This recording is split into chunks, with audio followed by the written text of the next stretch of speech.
we are launching an investigative look into a quiet revolution that is actively shaking the foundations of the multi-billion-dollar global music industry.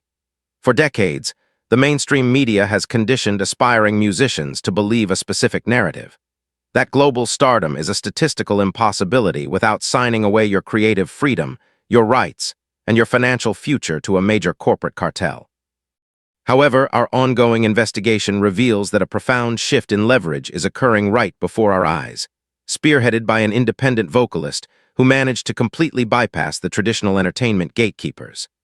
As we navigate the media landscape, this particular operation has rendered old-school record labels entirely obsolete, amassing metrics that rival the world's most heavily funded pop stars without a single dollar of Hollywood backing. While executive boardrooms spend millions trying to artificially engineer viral moments, a meticulously executed digital strategy has quietly built an untouchable media juggernaut. The mainstream music machine rarely addresses how this level of sovereign success is possible. But tonight, we pull back the curtain on the exact business blueprint. To truly understand how this structural disruption occurred, our reporting team must first dismantle the televised illusion that almost trapped her career before it even began. The investigation traces back to 2018, an era when network television promised a golden ticket to fame through highly publicized national vocal competitions. A 14-year-old Lucy Thomas stepped onto that massive broadcast stage, instantly stunning millions of viewers with an extraordinary vocal ability that completely her age. Yet, in a development that stunned audiences, her trajectory on the program came to an unexpected halt in the semifinals. Historically, a television elimination is where the narrative ends for the vast majority of reality contestants. Industry data suggests that a staggering percentage of talent show alumni quickly fall victim to intense post-show obscurity, or worse, find themselves bound to predatory corporate options that exploit their temporary likeness before discarding them entirely. Our sources familiar with these broadcast structures indicate that these programs are often optimized to lock young talent into incredibly restrictive legal frameworks. For Lucy, however, that televised exit was not a defeat. Our legal and industry analysis indicates it was a massive stroke of luck. By exiting the mainstream broadcast apparatus before the final contracts were locked, she successfully evaded the heavy-handed formatting that typically binds commercial winners.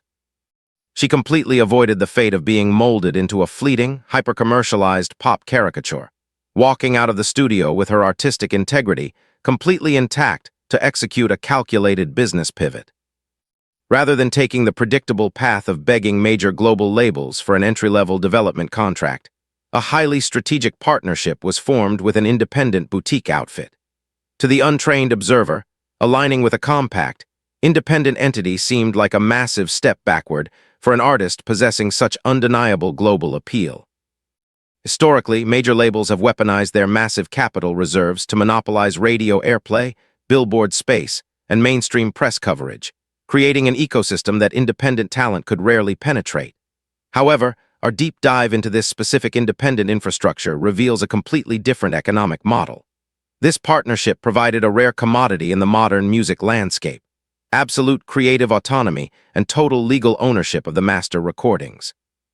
This meant no corporate committees dictating her image, no marketing teams demanding controversial publicity stunts, and no executives forcing her to compromise her signature classical crossover style. While her mainstream peers were being forced into highly synthesized, trend-chasing tracks that quickly aged out of relevance, she was insulated, recording timeless, emotionally resonant music aimed at a deeply loyal demographic. It was a slow-burn strategy that completely ignored the traditional radio circuit, leaving contemporary observers wondering how an independent venture could possibly survive without corporate distribution networks.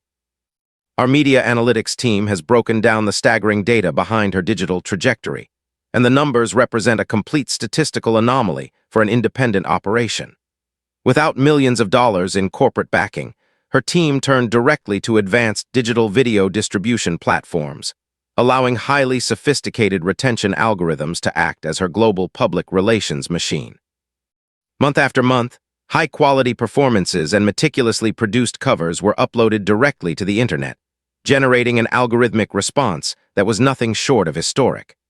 Her digital channel effortlessly crossed the multi-million subscriber threshold, and her total cumulative views skyrocketed past an incredible 1.5 billion.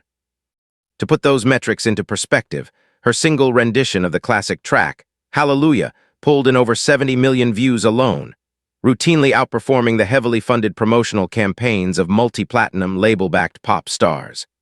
This was not temporary viral fame. This was a highly sustainable, globally distributed audience that spanned across multiple continents simultaneously.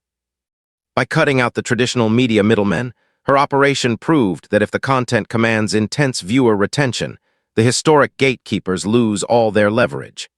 But as these massive digital numbers began transforming into actual financial independence, a quiet wave of panic began spreading through the upper echelons of the music industry cartel. Unconfirmed reports and whispers from industry insiders suggest that elite record executives have become deeply alarmed by this level of independent momentum. The traditional music syndicates rely entirely on a singular foundational myth, that creators absolutely need corporate financial backing and executive connections to achieve global scale.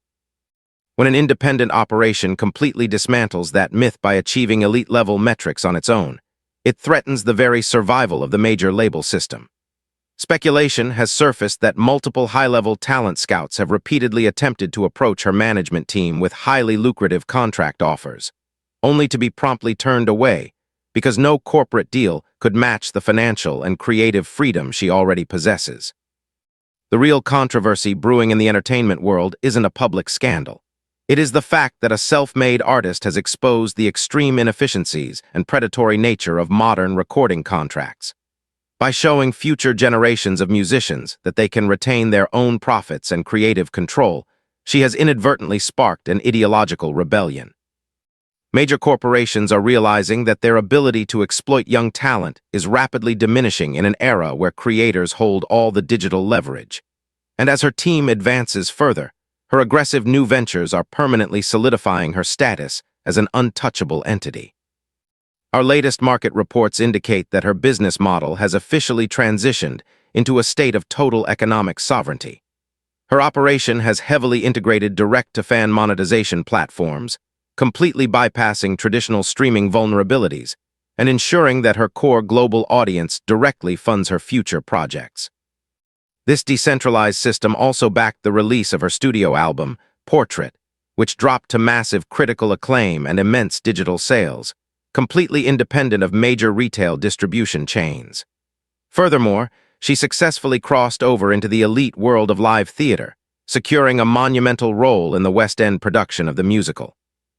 This multi-dimensional expansion proves that an independent digital audience can successfully translate into live box office power and theatrical prestige without corporate backing. She has effectively built a self-sustaining ecosystem where every single dollar generated goes directly back into the creative process and her own team, rather than lining the pockets of corporate shareholders. It is in modern entertainment economics that has completely redefined what it means to be a successful mogul in the digital age. This investigative report brings us to a definitive conclusion about the shifting tides of global entertainment. The meteoric rise of Lucy Thomas is a clear, undeniable signal that the historic era of the all-powerful record label is rapidly coming to an end. By surviving the pitfalls of reality television, rejecting the empty promises of corporate contracts, and leveraging the sheer power of the digital algorithm, she has created a flawless blueprint for the next generation of global creators. The old system built on exploitation, manufactured images, and lopsided contracts is crumbling in the face of decentralized technology. As we sign off tonight, we are left with one profound question that every aspiring artist and music executive must face. If a single independent artist can capture the hearts of billions entirely on her own terms, why would anyone ever sign their rights away to a corporate label again? This is a special report. Good night.